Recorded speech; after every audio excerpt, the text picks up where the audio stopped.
Hi everyone, welcome to my channel. So ఈ episode అంతా కూడా ఎస్ఐపిలో మనం చేస్తున్న మిస్టేక్స్ గురించి తెలుసుకుందామండి. సో ఇప్పుడు ఎస్ఐపి అనేది ప్రతి హౌస్ హోల్డ్కి రీచ్ అయిపోయింది. సో ఏ కార్నర్లో ఉన్న త్రూ స్మార్ట్ ఫోన్స్ ద్వారా ఎస్ఐపిస్లో ఆన్లైన్లో అందరూ కూడా ఇన్వెస్ట్ చేసేస్తూ ఉన్నారు. ర్యాండమ్గా చేస్తున్నారు, కొంతమంది స్ట్రాటజీస్తో చేస్తున్నారు. So but every one is doing SIPs అండి. So now I will give some mistakes.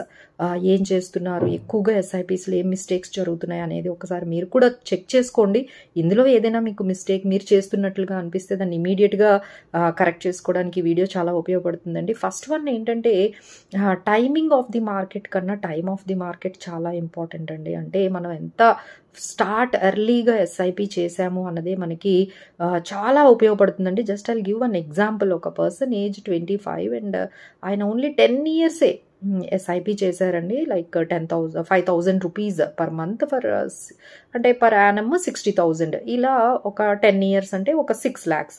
అలా ఎంతవరకు చేశారు, 25 నుంచి 35 ఇయర్స్ వరకు చేశారు. సో 6 lakhs ఇన్వెస్ట్ చేశారు. ఆ తర్వాత ఎస్ఐపిస్ చేయలేదు, బట్ మార్కెట్లో ఆ అమౌంట్ని అలానే వదిలేశారు. అది 60 ఇయర్స్ ఆయన రిటైర్మెంట్ అయ్యేటప్పటికి 4 crores అబౌవ్ అవుతుందండి. కానీ ఇంకొక పర్సన్ 35 ఇయర్స్ అంటే కొంచెం లేట్గా ఎస్ఐపి స్టార్ట్ చేశారు.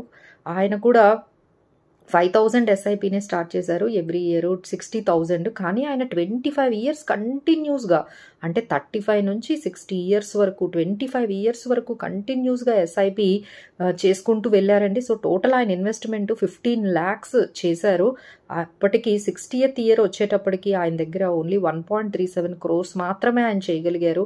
వేరాజ్ ఈ పర్సన్ ఓన్లీ 6 lakhs చేశారు, 10 ఇయర్సే చేశారు. But he started so early at 25. Even though he stopped SIP from 35 years నుంచి ఆపేసిన 60th ఇయర్ వరకు అలా దాన్ని టచ్ చేయకుండా వదిలేశారు రిటైర్మెంట్ కోసం అని.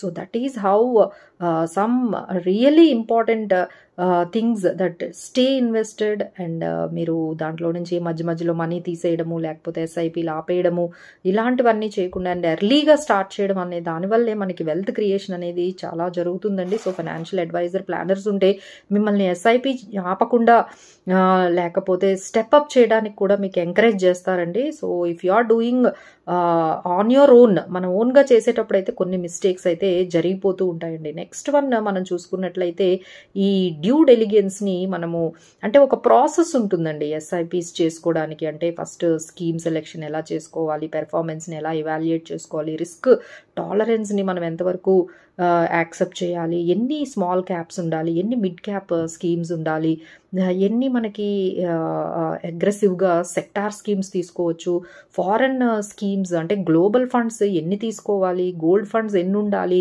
ఈ డ్యూ డెలిగెన్స్ అంతా కూడా చాలా రీసెర్చ్ లేకుండా, ఎందుకంటే మనమంతా ఫ్రీగా చాలా ఇన్ఫర్మేషన్ వచ్చేస్తుంది మనీ కంట్రోల్ కానీ ఏ యాప్ అయినా సరేనండి, అందులో నుండి మీకు ఈ స్కీమ్స్ మంచివని ఒకటి రాగానే మనం వెంటనే దాన్ని అట్రాక్ట్ అయ్యి అది ఫస్ట్ ఇయర్ పెర్ఫార్మెన్స్ ఒకటి చూసి ఇన్వెస్ట్ చేయడము, లేకపోతే వాళ్ళు మనకి రికమెండ్ చేశారని చేస్తున్నారండి. ఎప్పుడైతే ఫ్రీ అడ్వైజ్ వస్తుంది అంటే మనం వాళ్ళకి ప్రోడక్ట్ అవుతామండి. So whenever there is a free, there is you become the product of that services. సో ఒక్కసారి మీరు ఆ ఫ్రీ సర్వీసెస్ని పక్కన పెట్టి మన రిస్క్కి నెక్స్ట్ వన్ ఏంటంటే డిఫైన్ యువర్ ఆబ్జెక్టివ్ అండి. అంటే మనం ఒక ఎస్ఐపి స్టార్ట్ చేస్తున్నామంటే ఒక ఆబ్జెక్టివ్కి దాన్ని లింక్ చేసుకోవాలి. అంటే హౌస్ మీరు కొనడానికి చేస్తున్నారా, లేదు రిటైర్మెంట్కి చేస్తున్నారా, పిల్లల హైయర్ ఎడ్యుకేషన్, వాళ్ళ మ్యారేజ్ కోసమా, ఇలా డిఫైన్ చేసుకుంటూ ఆ గోల్కి తగ్గట్టుగా మనం రిస్క్ ఎంత తీసుకోవాలి, ఎన్ని ఇయర్స్ చేయాలి, ఎంత చేయాలి అనే ఏ స్కీమ్స్ దానికి సెట్ అవుతాయి అనేది డ్యూ డెలిగెన్స్ చేసుకుంటూ మనం వెళ్తే సరిపోతుందండి. ఆ తర్వాత నెక్స్ట్ మిస్టేక్ ఏంటంటే మల్టిపుల్ ఎస్ఐపిస్ అండి. అంటే ఓవర్ డైవర్సిఫికేషన్ అయిపోతుంది. అంటే ఒక 3-4 స్మాల్ క్యాప్స్ అండ్ ఒక 3 mid caps and 2-3 sector funds, ఒక 4-5 ఎన్ఎఫ్ఓస్, కొన్ని లంసమ్స్, కొన్ని ఎస్ఐపిస్, కొన్ని 1,000 రూపీస్వి, కొన్ని 2,000 రూపీస్వి, ఇలా మొత్తం ఆల్మోస్ట్ స్ప్రెడ్ చేసేస్తున్నారండి. అంటే ఎక్కడ ఏది మంచి స్కీమ్ అని, ఎక్కడ ఫ్రీగా మనకి అడ్వైస్ దొరుకుతుందో అది వెంటనే ఆ స్కీమ్లో ఒక 1 year పెర్ఫార్మెన్స్ బాగుంది అది చూసేసి ఇన్వెస్ట్ చేసేస్తున్నారండి. So that is not correct.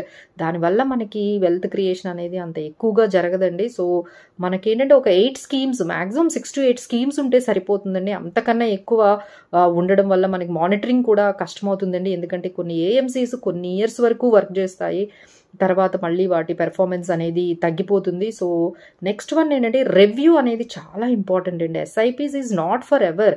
అంటే మీరు ఒక్కసారి ఎస్ఐపి స్టార్ట్ చేస్తే ఆ స్కీమ్ని ఎప్పటికీ అదే స్కీమ్ని కంటిన్యూ చేయడం అనేది ఇట్ ఈస్ నాట్ కరెక్ట్ అండి. మానిటరింగ్ అనేది అవసరం. అంటే రివ్యూ చేయించుకోవాలి. అంటే మీకు డౌట్ ఉందంటే ఒక ఫైనాన్షియల్ అడ్వైజర్ని, మమ్మల్ని కానీ ఫైనాన్షియల్ ప్లానర్స్ని కన్సల్ట్ చేసినట్లయితే, ఒక కన్సల్టేషన్ని మీరు తీసుకున్నట్లయితే నా దగ్గర ఈ స్కీమ్స్ ఉన్నాయండి, ఇవి కంటిన్యూ చేయడం కరెక్ట్ అయినా, ఇవన్నీ ఒకసారి మీరు చెక్ చేయించుకుంటే మీకే తెలిసిపోతుందండి. So how many schemes we need to maintain. And కొన్ని ఏఎంసీస్ లైక్ యాక్సిస్ ఏఎంసీ అప్పట్లో బాగా పెర్ఫార్మెన్స్ చేసేదండి, ఇప్పుడు అది పెర్ఫార్మెన్స్ చేయడం లేదు. So maybe fund manager style మారొచ్చు, ఫండ్ మేనేజర్స్ మారొచ్చు. సో దీనివల్ల కూడా మనకి ఆబ్జెక్టివ్ మంచిగా ఉన్నా, but because of these other reasons we might need to change the SIP schemes. So అలా ఇయర్స్ ఒకటే ఎస్ఐపిలో ఉంచాలని లేదండి. జస్ట్ బాగుంటే కంటిన్యూ చేయండి, లేదు మానిటరింగ్ చేయడం ద్వారా ఏమైనా చేంజెస్ రిక్వైర్మెంట్ ఉంటే ఇమీడియట్గా అవి కూడా చేసుకుంటూ వెళ్తే బాగుంటుందండి. అండ్ స్టెప్ అప్ అనేది చేసుకోవాలండి. అంటే మనం అందరం ఏం చేస్తామంటే ఎస్ఐపి స్టార్ట్ చేస్తాము, ఒక 10,000 చేస్తాం, 3 years అయినా అదే 10,000 చేస్తున్నాము. బట్ మనకి ఇన్ఫ్లేషన్ చూడండి, అలానే మన గోల్స్ కార్పస్ కూడా పెరుగుతూ ఉంది, మన ఇన్కమ్ పెరుగుతుంది. సో దానికి తగ్గట్టుగా ఎవ్రీ ఇయర్ కాకపోయినా 2 yearsకైనా కొంత మీరు ఎస్ఐపిని పెంచుకుంటూ వెళ్ళాలండి. ఓకే మేమున్నాం అంటే మా దగ్గర మీరు చేశారంటే ఇమీడియట్గా మీకు ఒక మెసేజ్ రావడమో, లేకపోతే ఏదైనా వెబినార్లో మేము మీకు చెప్పడమో, సరే ఎస్ఐపి పెంచండి, స్టెప్అప్ చేసుకోండి, ఇలాంటివి ఉంటాయండి. బట్ మీరు ఓన్గా చేసుకునేటప్పుడు కొన్ని మీకు ఈ ఇన్ఫర్మేషన్ కొంత మిస్ అయిపోతుందండి. మనం స్టెప్అప్ చేసుకుంటూ వెళ్తే మనం గోల్కి చాలా తొందరగా రీచ్ అవుతాము, బట్ ఎక్కువ కార్పస్ కూడా మనకి క్రియేట్ అవుతూ ఉంటుందండి. సో ఓవర్ డైవర్సిఫికేషన్ని మనము కంప్లీట్గా అవాయిడ్ చేయాలి, మానిటరింగ్ చేసుకోవాలి, స్టెప్అప్ చేసుకుంటూ ఉండాలి. అండ్ నెక్స్ట్ వన్ ఏంటంటే ఈ బేర్ మార్కెట్ అంటే టైమింగ్ అనేది మనం చేస్తూ ఉంటామండి. అంటే మార్కెట్ ఎప్పుడైతే పడిపోతూ ఉందో అక్కడ నుంచి మనం కొన్ని రోజులు ఎస్ఐపిస్ని ఆపేస్తూ ఉంటాం. దానివల్ల మంచి అంటే మార్కెట్లో కొన్ని డేస్ అంటే మరి 365 days మనం తీసుకున్నట్లయితే మార్కెట్ మనకి ఇచ్చే ఆపర్చునిటీస్ కొన్ని డేస్లో చాలా ఎక్కువ ఉంటుందండి. మీరు ఆ డేస్నే మిస్ చేసుకున్నారంటే మీకు వెల్త్ క్రియేట్ అంటే మార్కెట్ ఇచ్చే పెర్ఫార్మెన్స్ కన్నా మీ స్కీమ్స్ ఇచ్చే పెర్ఫార్మెన్స్ తగ్గిపోతుంది. సో అలాంటివి కూడా మనకి జరుగుతూ ఉంటాయండి. మార్కెట్ పెర్ఫార్మెన్స్ కన్నా మీ స్కీమ్ పెర్ఫార్మెన్స్ తగ్గిపోతుంది. ఆల్మోస్ట్ 65% స్కీమ్స్ ఉన్నాయండి, అవి మార్కెట్ పెర్ఫార్మెన్స్ కన్నా చాలా తక్కువ రిటర్న్స్ ఇస్తున్నాయి. సో అలాంటి స్కీమ్స్ ఏమైనా మీరు స్టక్ అయిపోయి ఉన్నారా, లేకపోతే ఇలాంటి మిస్టేక్స్ అంటే బేరిష్ మార్కెట్ వచ్చిందనో, లేకపోతే ఏదో ఫియర్ బికాస్ ఆఫ్ ఎమోషన్స్ మనము డెసిషన్స్ ఇర్రేషనల్ డెసిషన్స్ తీసుకోవడం ద్వారా మనం ఏమైనా మిస్టేక్స్ చేస్తున్నామా, అవన్నీ కూడా మనము చేసుకుంటూ ఉండాలండి. So without strategy we should not go. So asset allocation కూడా జరగాలి అండి. అంటే మన ఎస్ఐపిస్ ద్వారా డైవర్సిఫికేషన్ ఒక్కటే కాదు, అసెట్ ఎలకేషన్ అంటే డెట్లో మనం ఎంత పర్సంటేజ్ ఉన్నాము, గోల్డ్లో ఎంత ఉన్నాము, అలానే మనము ఈక్విటీలో ఎంత ఉన్నాము, ఈక్విటీలో కూడా డిఫరెంట్ సెక్టార్ ఫండ్స్ ఎన్ని ఉన్నాయి, మల్టీ క్యాప్ ఫండ్స్ ఎన్ని ఉన్నాయి, మల్టీ అసెట్ ఫండ్స్ ఎలా ఉన్నాయి, ఇవన్నీ కూడా చాలా మ్యాటర్ అవుతుందండి.